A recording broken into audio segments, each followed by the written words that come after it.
Malam, Tacha Wang Sang Hao. Wanakkam. Alhamdulillah Rabbil Alamin. Wassalatu wassalamu ala asyrafil anbiya'i wal mursalin wa ala alihi wa sahbihi ajma'in.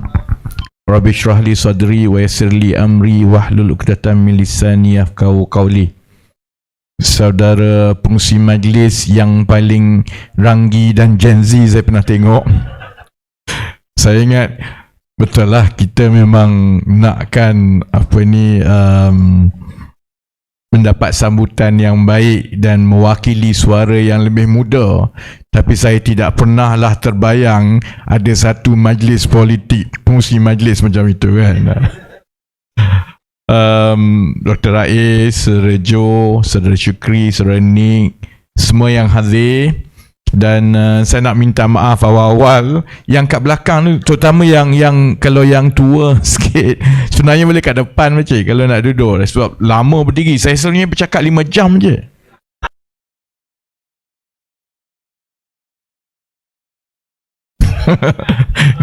Lama kan.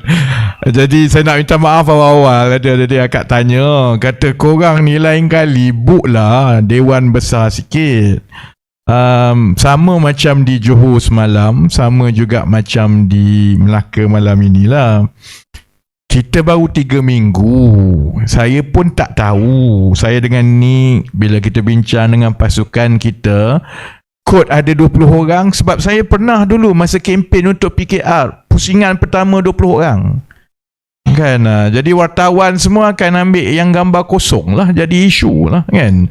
Jadi kita ingat kat depan boleh bang? Kat depan boleh. Kat depan. Boleh duduk sebelah presiden terus. Okey.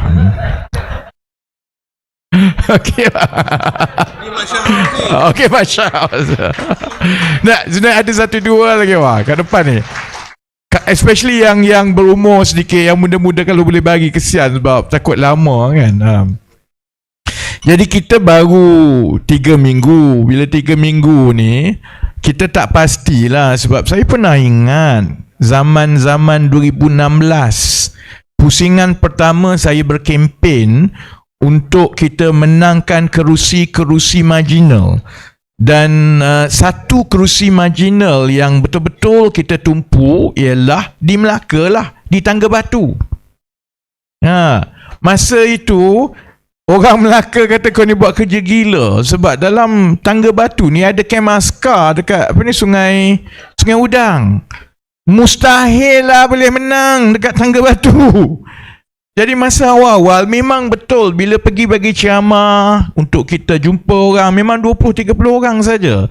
Jadi saya ingat kita ni parti yang solo masuk. Jadi besar kemungkinan bila kita mula turun untuk berjumpa dan menerangkan, kalau dapat 100 orang tu, alhamdulillah lah.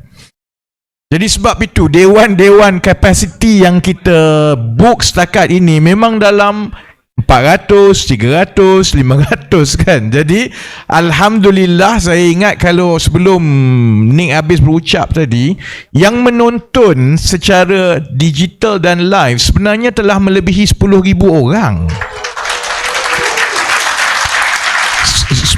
10,000 orang tu adalah di akaun saya, di YouTube, di Facebook dan di TikTok. Itu tak campur lagi akaun-akaun yang curi daripada saya. Jadi kalau kita kira 10,000, semalam pun belas ribu, saya ingat 12,000 lebih. Dan yang hadir malam ini saya ingat dalam 500 di sini. Walaupun saya bermula dengan Nick bincang ni, kalau kita masuk solo memang kemungkinannya hilang deposit lah. Tapi kalau tengok macam ni, insyaAllah tak hilang deposit kot. Dia datang ke Melaka ni menarik sebab kancil. Bila kita mula-mula lancarkan, orang Melaka paling banyak kena lanyak. Saya tengok dengan orang yang tak suka kat bersama ni, orang Melaka je tak sedar. Sebab orang kata parti kancil ini parti haiwan, parti binatang. Sebab pakai, mula-mula kita memang bincang nak ambil logo kancil ni kan, ada orang kata tak baik semua kan. kemudian kita buat keputusan, sebenarnya kancil ini melambangkan perkara yang baik-baik dalam masyarakat kita, dan dia bermula daripada Melaka lah. Sampai ada yang kata kancil ini sebenarnya seekor binatang yang licik dan penipu. Dia tak sedar tau. Kalaulah parti-parti lain ni duk lanyak kancil, sebab dia kata kancil ni teruk lah, penipu lah. Kau tunggu masa bertanding kat Melaka nanti. Orang Melaka tak boleh sentuh kan kancil. Saya juga nak minta maaf bagi pihak yang menganjurkan. Kalau tengok, pasukannya sangat kecil. Sebenarnya kami yang mengusahakan bersama ni, sebenarnya yang duk buat semua ni ada lebih kurang 10 orang je. Semua setakat ini bekerja secara sukarelawan kan. Sebab itu kita nak kena buat semua tu melalui aplikasi, melalui sistem. Sebab yang ada ni lebih kurang 10 orang saja. Dan yang terpaksa jadi jurucakap lah, penceramah lah, semuanya budak-budak yang sukarelawan. Jadi saya nak minta maaf kalau mereka bercakap tu kita rasa macam ini macam bukan ceramah biasa je. Rasa macam pelik. Kalau rasa bosan pakcik, tak apa. Sebab lebih baik dengar budak-budak yang cerdik ini daripada dengar ceramah yang berapi-rapi tapi kosong dan wayang macam Syukri cakap.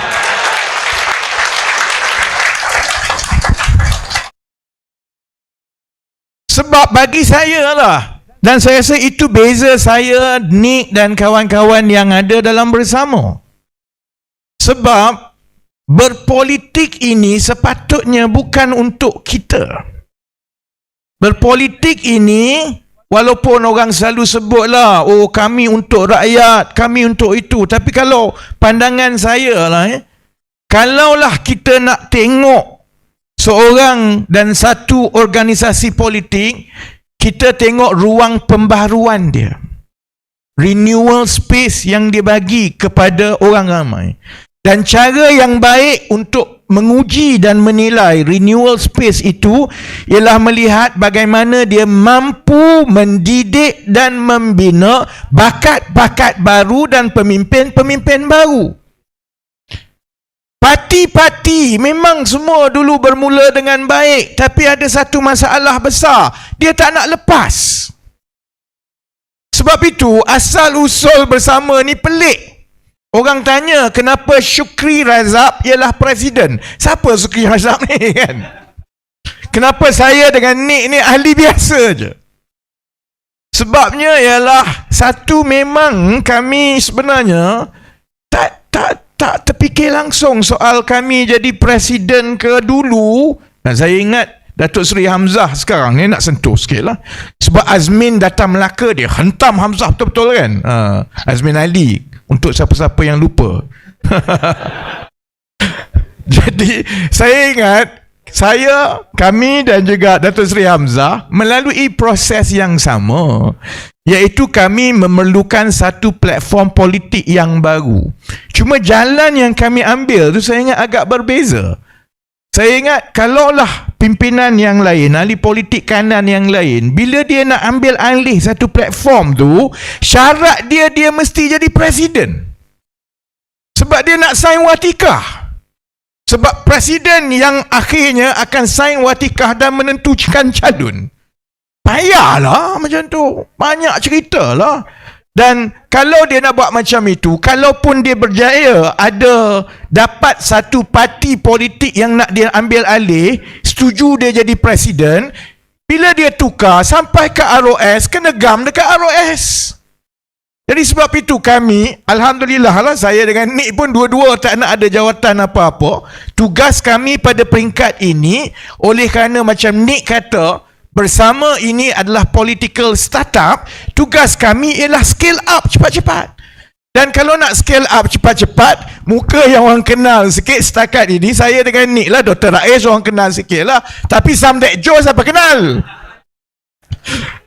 Jadi sebab itu, kita buat keputusan, tak apa, kita ambil parti yang memang dia sangat gembira satu parti di Pulau Pinang yang asalnya ialah memang untuk membantu orang ramai, dan dia memang daripada awal lagi dia tak suka parti-parti lain yang ada dekat Malaysia ini. Kita juga tahu kalaulah letak nama saya ke kononnya nak sign watikah, Nik ke nak sign watikah, kalau hantar kepada ROS memang tak lepas. Sebab itulah kita letaklah Syukri Razak. Cuma Parti Bersama daripada awal bila kita tentukan itu, hasrat dan niat kita memang jelas bahawa parti ini ialah untuk generasi dan pimpinan masa akan datang. Syukri Razak dalam gerakan mahasiswa dan parti politik ni daripada tahun 2010. Daripada 2010. Lagi lama daripada Kamil Munim tu pun. Lagi lama daripada Ketua Pemuda DAPSI, Ketua Pemuda PH. Syukri Razak ni sebenarnya dulu ialah pemimpin mahasiswa, cuma masa dia pemimpin mahasiswa dia PAS.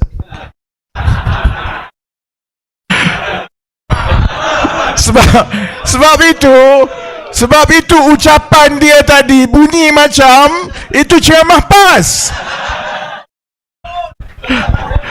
Tapi dia lebih awal sedar. Jadi bila saya tengok dia pemimpin mahasiswa, masa tu dia tengah kritik. Agak keras lah kan.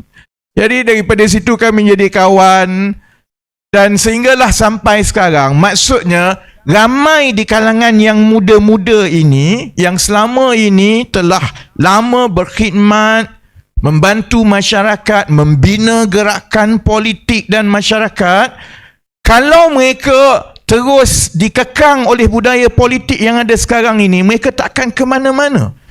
Sedangkan mereka ada rekod berkhidmat yang jauh lebih lama daripada Fahmi Fadil contohnya.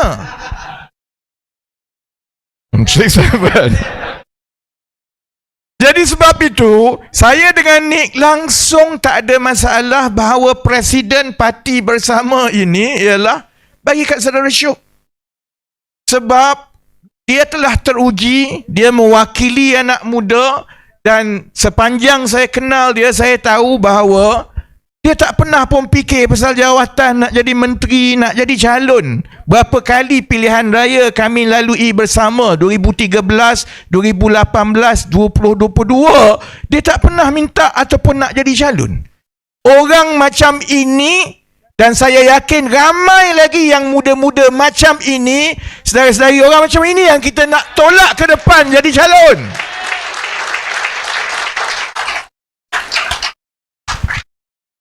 Sebab itu, setakat ini Alhamdulillah kita tengok, ialah dalam Dewan hari ini ada yang tua, ada yang muda, tapi saya rasa kalau nak banding dengan program atau ceramah masa saya dulu-dulu, setakat ini daripada Johor dan juga di Melaka, yang nampak yang muda ini lebih ramai sedikit daripada zaman-zaman PKR PH dahulu.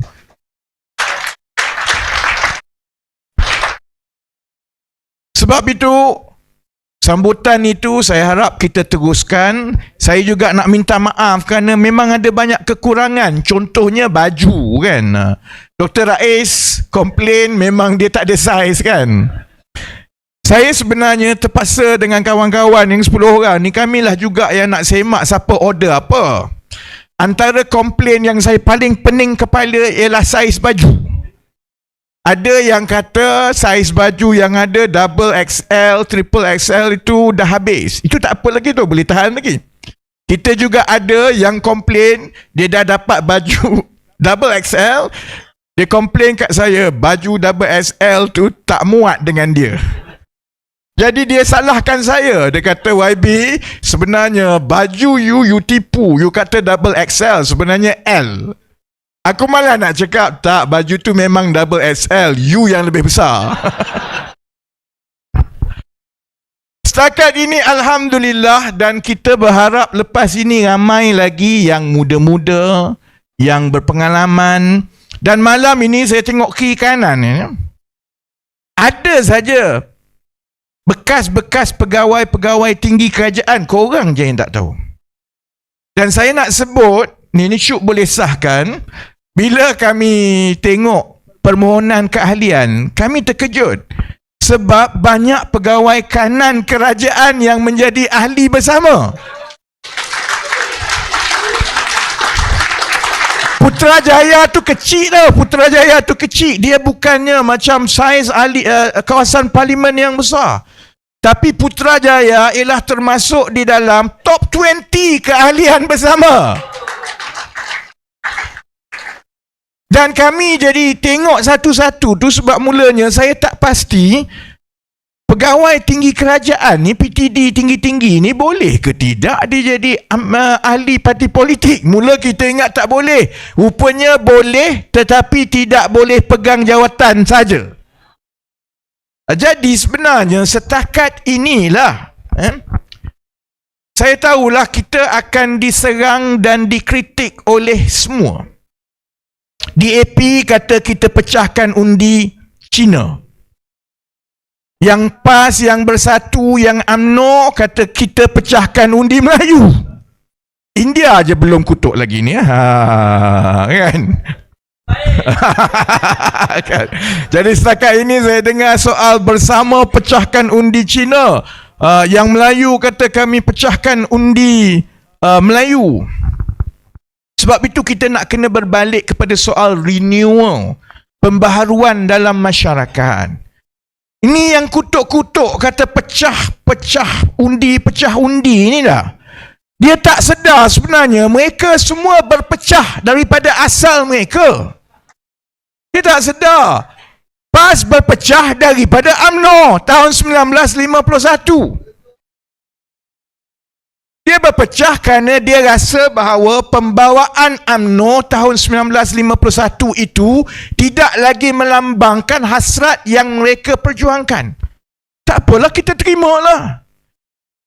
DAP dulu asalnya ialah semasa PAP ada di dalam Malaysia. PAP keluar, jadi DAP berpecah jugalah sebab Malaysia berpecah. Kemudian PKR berpecah daripada UMNO. Jadi dari gerakan pun berpecah daripada MCA. Jadi memang biasa dari satu masa ke satu masa masyarakat akan berubah. Dan bila masyarakat akan berubah, akan ada kumpulan yang merasakan kalau wadah politik asal mereka itu tidak lagi melambangkan jiwa mereka ataupun tidak melambangkan permintaan masyarakat pada ketika itu, biasalah tiap-tiap tahun, tiap-tiap 10 tahun akan ada gerakan-gerakan politik yang baru. Akhirnya yang akan tentukan ialah rakyat. Jangan takut-takutkan rakyat.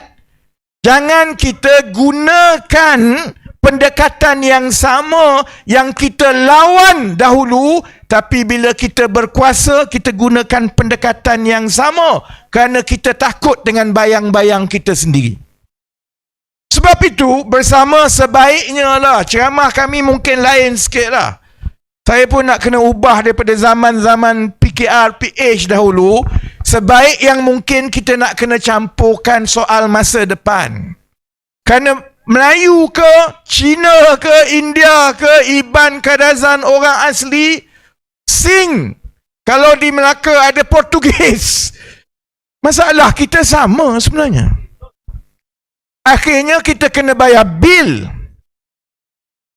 Akhirnya kita nak pastikan kalau kita sakit, kita dapat rawatan yang baik. Akhirnya kita tak nak kita di bawah ini kucak kacir sebab kita dengar politik A lawan politik B, aku lebih baik daripada C. Tapi kerajaan bertukar ganti, masalah itu bukan saja tak selesai, masalah itu terus membengkak dan menjadi lebih teruk. Kerana lebih lama masalah itu berlarutan, lebih susah ia akan diselesaikan di masa akan datang. Itu je sebenarnya yang rakyat nak. Jadi sebab itu saya faham kalau jadi rakyat sekarang ni, dengan parti yang banyak bersepah-sepah parti ni, macam boleh order daripada Shopee. Parti-parti politik yang ada kat Malaysia sekarang ni kan, sama macam kita nak order barang kat Shopee lah. Bila kita order, kita nakkan harga yang paling baik, mutu yang harga paling baik tu maksudnya paling rendah lah. Harga paling rendah, mutu paling baik, dan yang paling penting apa dia? Yang kita order tu bila dapat sebiji macam kita order. Sebab politik sekarang macam Shopee lah. Dengar cantik, tengok dari jauh cantik, tiba-tiba yang datang itu jadi benda lain. Jadi kalau kita rakyat, yang ini adalah cabaran kami di Bersama, dan kepada yang mereka telah menjadi ahli bersama, saudara-saudari ini lagi penting daripada saya dengan ni. Kerana saudara-saudarilah yang sebenarnya menjadi wajah dan pemuka kepada kawan-kawan keliling kita. Kalau kita jadi orang biasa, sebenarnya macam mana kita nak membezakan satu parti daripada satu parti ni yang dalam katalog Shopee ni? Semua mengaku hebat. Kami je tak mengaku hebat. Kami adalah satu-satunya parti yang masuk dalam siri pilihan raya akan datang yang matlamat kami ialah tidak hilang deposit. Tak ada parti lain kat Malaysia macam ni tau. Parti lain kalau menang hari ni, kita tak ada lah. Kita tak ada. Percayalah, tak ada seorang pun daripada Bersama yang akan cakap macam itu. Sebab kita ni sedar diri. Macam saya sebenarnya, saya mula nak pakai t-shirt ni je. Tapi saya perasan tengok video semalam, Nick nampak kurus, aku nampak bulat.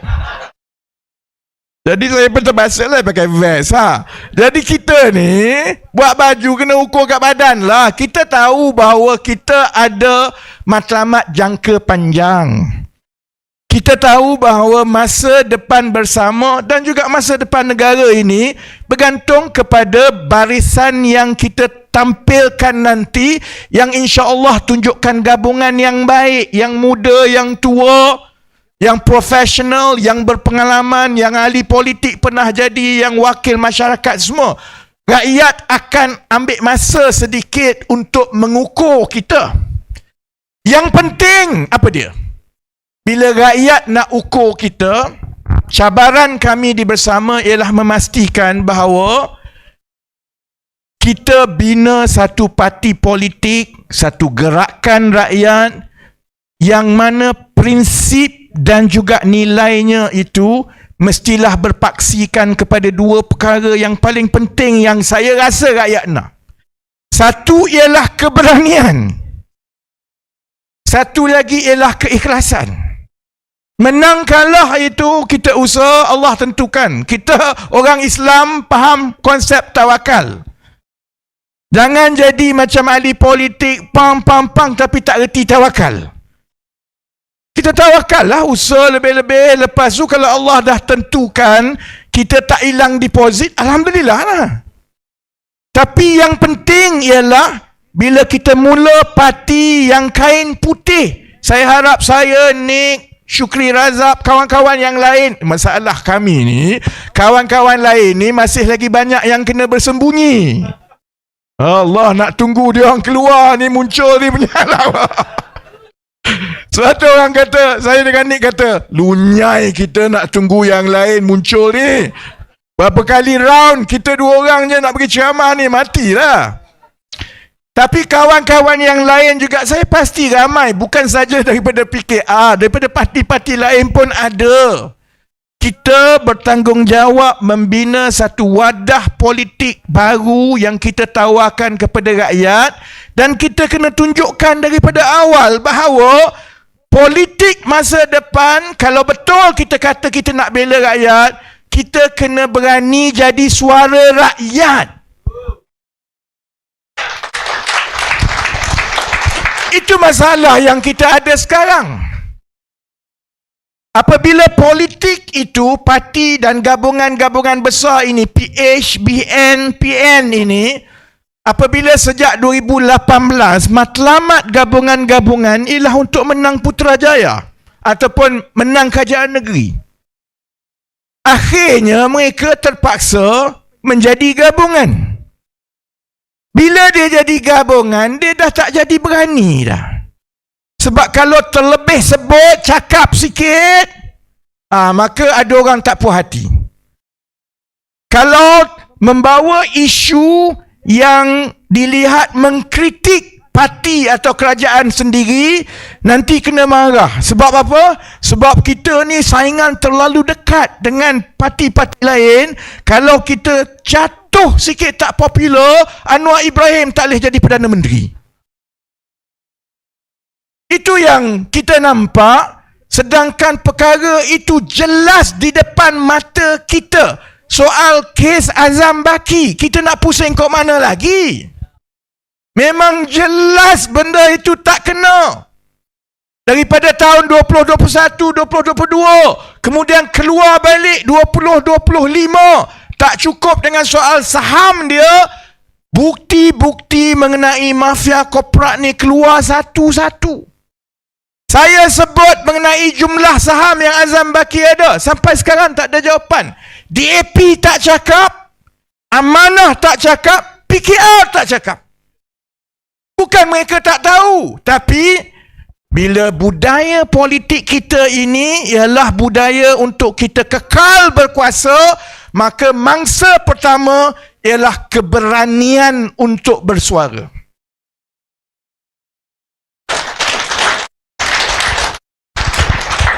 Kemudian bila jadi macam itu, gabungannya pula PH dengan BN contohnya. 2-3 tahun tak tegur, tak berbunyi. Mana ada PH kritik BN? BN buat apa pun, Ketua Pemuda UMNO daripada Melaka buat apa pun, lanyak orang Cina macam mana pun, mana ada daripada PH bersuara? Tak ada. Kalau kami bersuara, nanti kena kentam ke dalam.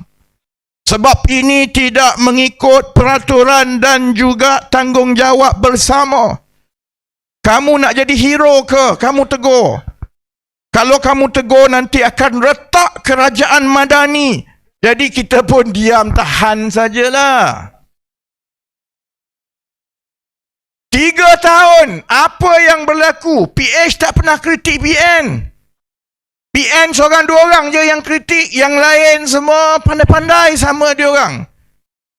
Jadi sebab itu isu rakyat ke, masalah dekat bawah ke, semua itu akhirnya menjadi bahan-bahan viral di social media saja.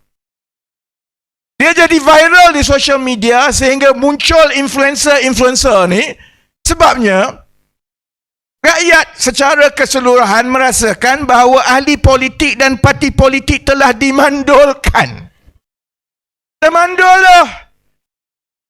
Parti-parti politik kita semua macam itu, tak boleh sentuh, tak boleh, semua kena dalam bilik senyap-senyap kita ni. Mereka hanya bersuara dan mengkritik sesama mereka bila dia dah nak bercerai dan dia mula bermasam muka. Bila Johor, PRN Johor, BN tidak akan bertanding sekali dengan PH, barulah PH hentam macam-macam. Barulah BN hentam macam-macam. Bila keadaan di Negeri Sembilan, apabila UMNO tarik sokongan, baru jadi macam itu. Jadi akhirnya, kalau saya budak lah, homo, saya tak lah. I wish I'm 25 now, kan. Tapi saya 25 times 2, kan. Saya boleh bayangkan lah kalau saya umur 25, 26 kan, saya rasa siapalah nak cerita pasal masalah aku ni tiap-tiap hari.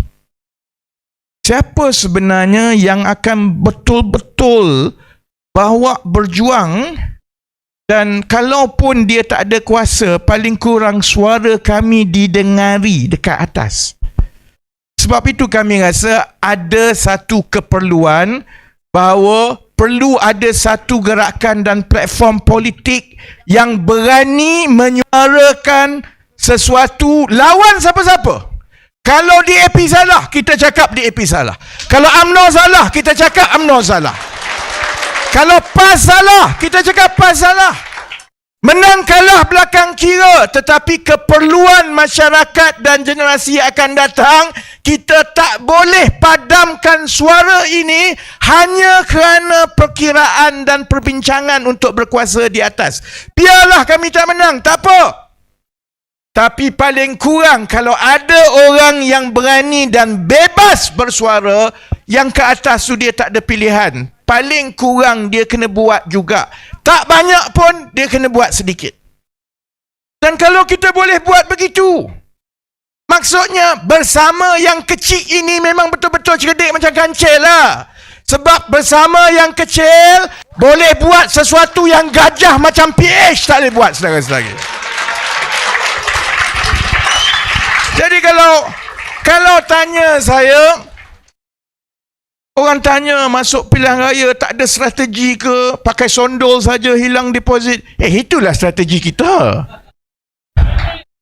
Yang boleh tahan strategi kita. Kalau tidak, tak adalah 10-12 ribu orang menonton tiap-tiap malam. Korang ingat senang ke 12 ribu orang tengok dekat skrin tu? Tak mudah.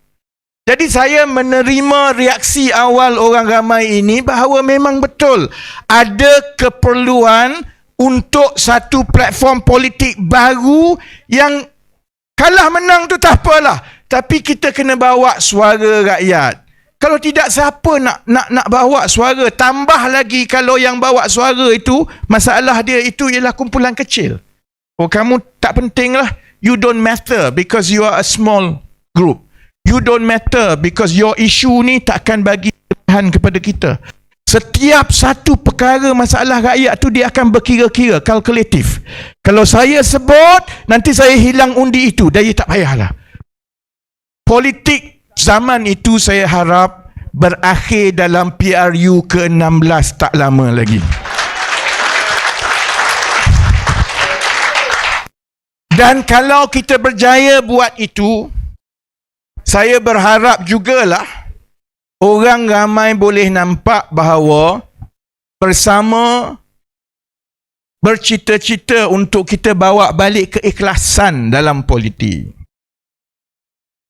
Saya rasa apa yang kita dah hilang lah dalam 10, 15, 20 tahun yang lepas ni, kita dah hilang keikhlasan.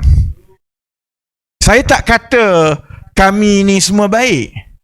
Saya sebahagian daripada kumpulan yang begitu. Dalam kegilaan kita untuk tukar kerajaan, sebab kita rasa mudarat yang 1MDB, tabung haji, rasuah ni mudarat yang besar, kita kena tukar kerajaan. Kita tak salah, memang betul. Kita tukar kerajaan. Kemudian bila kita tukar kerajaan tu, timbul lagi sebenarnya selagi Anwar Ibrahim tak jadi Perdana Menteri, negara kita ni kita tak boleh tengok lebih cantik. Jadi kita pun cuba lagi. Dalam pelbagai episod itu, saya rasa akhirnya kita, orang kata bukanlah lemas, kita hanyut dalam kegilaan satu demi satu misi-misi itu. Akhirnya saya rasa lama-lama, saya bangun, pergi office, saya duduk tengok keliling semua. Saya rasa kita dah hilang keikhlasan sebenarnya. Sebab itu kami take a step back, kata tak apalah. Dalam hidup ini selalunya, biasalah kalau kita nak sesuatu yang lebih baik, ada masanya kita perlu bermula balik daripada bawah kosong. Tak timbul soal tak ada jadi menteri, tak ada kursi, it's okay. Maksudnya, depan orang kita cakap it's okay lah. Saya ada 20 ekor kucing, mahal tau tiap minggu. Makanan kucing ni lagi mahal daripada makanan kita orang 3 beranak tau. Soal sama juga bila buat parti ni. Saya ingat ada kawan kata, kau ni gila ke? Duit kau bukan ada pun, saya dengan Nick ni bukan ada duit pun, kau nak buat semua ni. Orang kata nak buat parti baru memerlukan puluh-puluh juta. Yang itu yang kami nak buktikan dengan bersama. Sebenarnya kalau kita ikhlas, dan saya harap keikhlasan itu nampak dan boleh dinilai oleh orang ramai, dan ahli-ahli kita juga menunjukkan keikhlasan itu bila kita turun di bawah berjumpa dengan orang, paling tidak orang akan bantu kita. Setiap malam, saudara-saudari, memang rakyat biasa yang bantu kita. Ni yang tengok 12,000 orang ni tiap-tiap malam ni, dia bantu kita lah. Sebab itu, bersama tak perlukan duit untuk bayar cyber trooper dan caplos. Sebab rakyat yang duk tengok, yang duk klik. Bersama tak perlukan untuk bayar event management, buat mahal-mahal sampai juta-juta buat majlis pelancaran sana sini. Tak perlukan tokek untuk bayar event manager.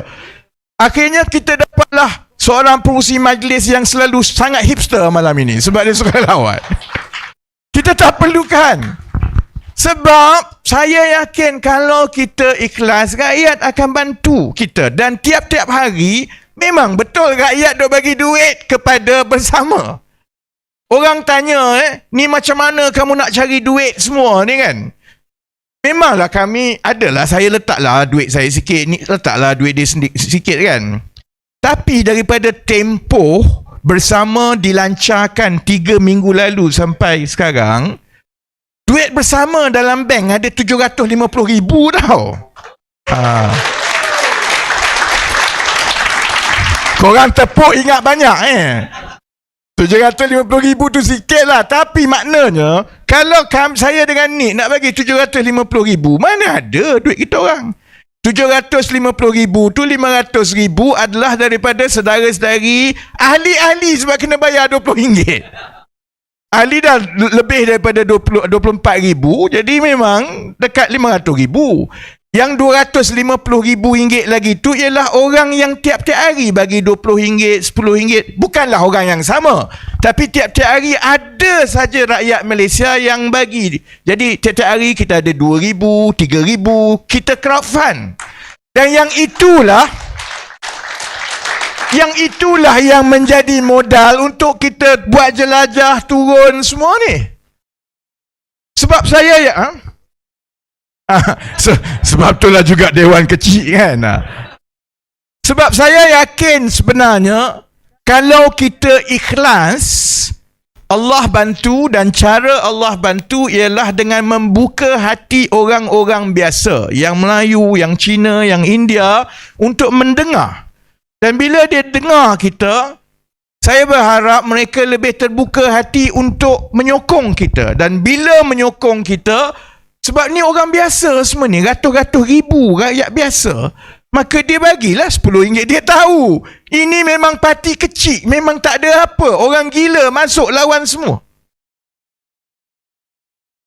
Jadi dia bagilah RM10, RM20. Tapi percayalah saudara-saudari, kalau bersama mampu buktikan dengan keberanian macam itu dan dengan keikhlasan macam itu, akhirnya harapan kita yang politik pada satu hari nanti tidak lagi boleh dibeli oleh tokek dan wang dan rasuah. Itulah cita-cita kita selama ini. Politik ni kuasanya daripada rakyat, orang biasa, nama pun wakil rakyat. Tapi dia nak jadi calon, dia nak jadi menteri. Bila jadi menteri, rakyat dia tak dengar. Dia sibuk jumpa tokek-tokek semua yang... Sebab apa? Sebab wang itu datang daripada orang-orang yang berkepentingan.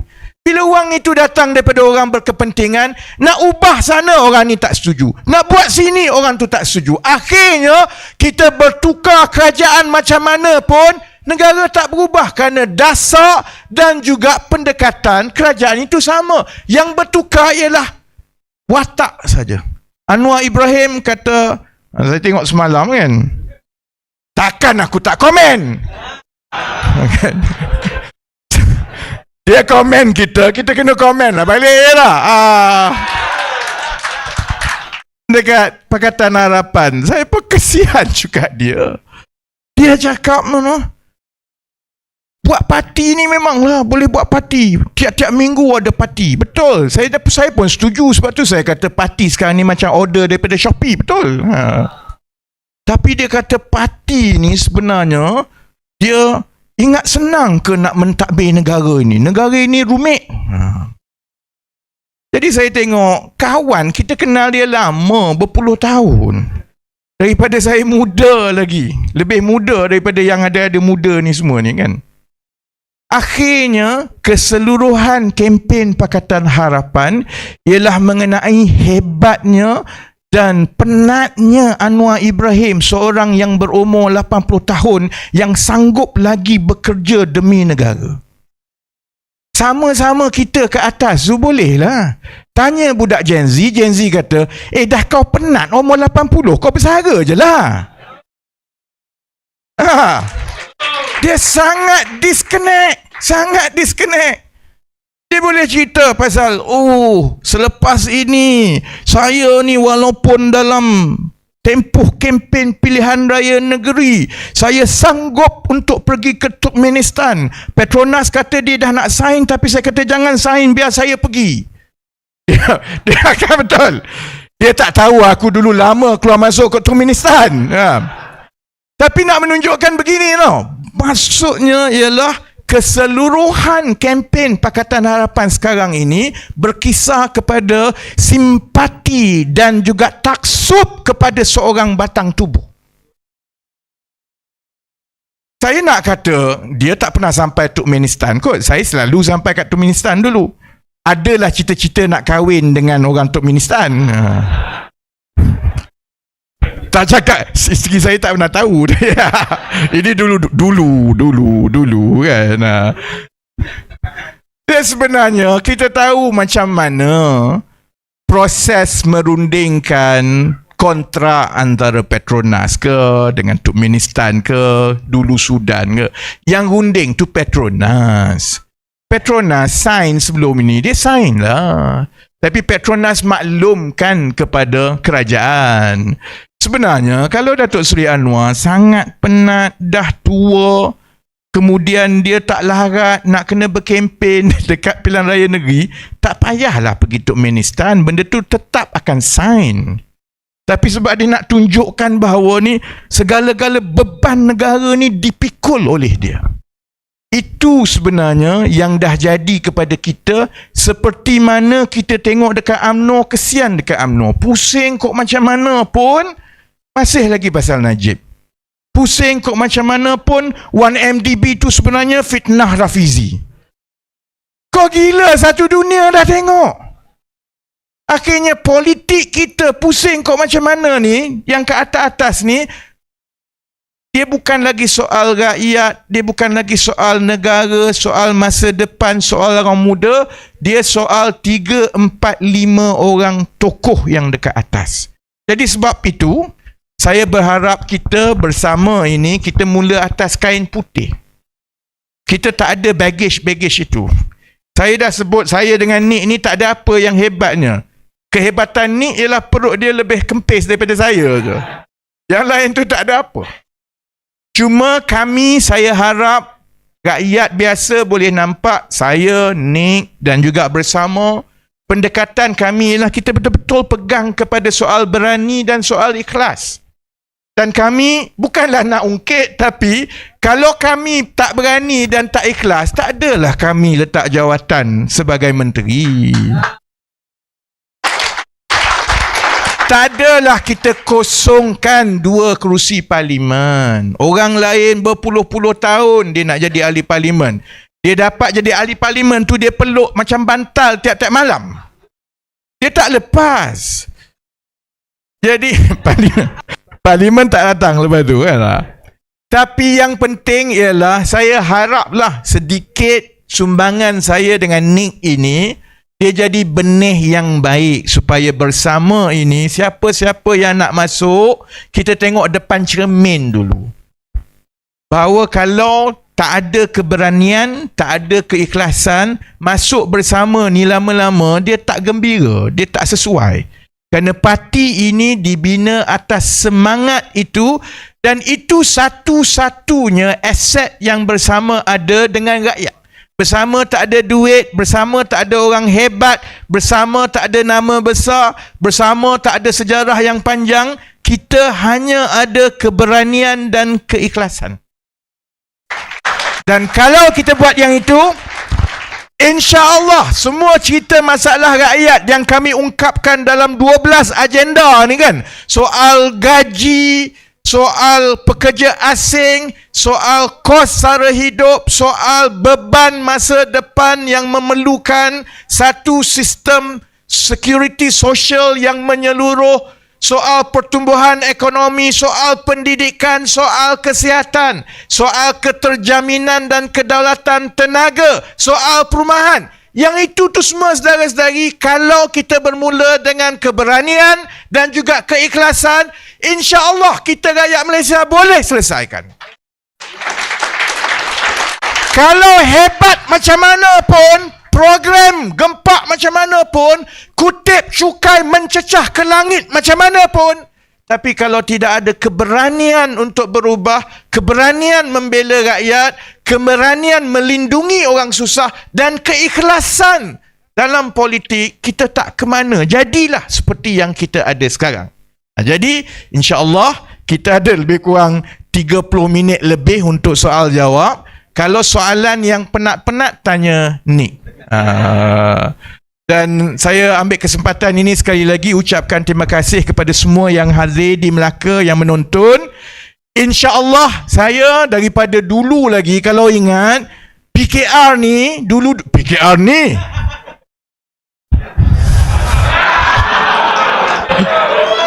PKR dulu masa saya ialah selalu berkempen kan. Antara negeri yang paling liat untuk PKR masuk, PH masuk dulu, PKR lah adalah negeri Melaka. Saya ingat saya antara orang pertama, ini Datuk Guitek ada kan. Saya ingat masa saya mula-mula turun ke Melaka 2015, 2016, saya ingat orang Melaka pun ingat dia ni gila ke apa ni. Sebab saya pernah masa mula-mula dulu pengalaman saya dekat Melaka kan, turun kempen-kempen ni 2013 macam tu lah. Makanlah asam pedas dekat satu kedai lah kan. Pakai baju PKR, aku budak lagi masa tu, mana faham semua ni kan. Semangat lah turun kan. Lepas habis makan semua tu, saya pun bayar lah. Saya cakap terima kasih, sedap. Akak tu dengan sampai sekarang aku ingat tau, dah 13 tahun tau. Dia tarik muka masam, dia kata, saya tak suka orang-orang PKR ni, saya UMNO. Melaka masa tu. Tahun 2013. Sebab itu, masa saya ingat masa 2015, 2016, kita nak tumpu Melaka, boleh menang kursi-kursi DUN dan Parlimen. Selain masa itu, Hang Tuah Jaya pun payah. Kali pertama 2013 kan. Saya ingat kan masa itu orang Melaka pun tak percaya. Tapi sebenarnya orang lupa Melaka ni negeri kancil, cerdik-cerdik. Orang Melaka, saya yakin wadah seperti bersama ini kena selera dengan orang Melaka. Dan saya ingat daripada negeri-negeri yang banyak ini, salah satu negeri yang bersama boleh bertapak untuk jangka masa yang panjang dan menjadi kuat, insya-Allah ialah negeri Melaka. Jadi dengan itu, terima kasih sekali lagi. Wabillahi taufiq wal hidayah. Wassalamualaikum. Sesi Nandri Wanakam. Kita akan jumpa balik sebab pilihan raya negeri Melaka tak lama dah, Oktober 2026 kan. Terima kasih MC Hipster.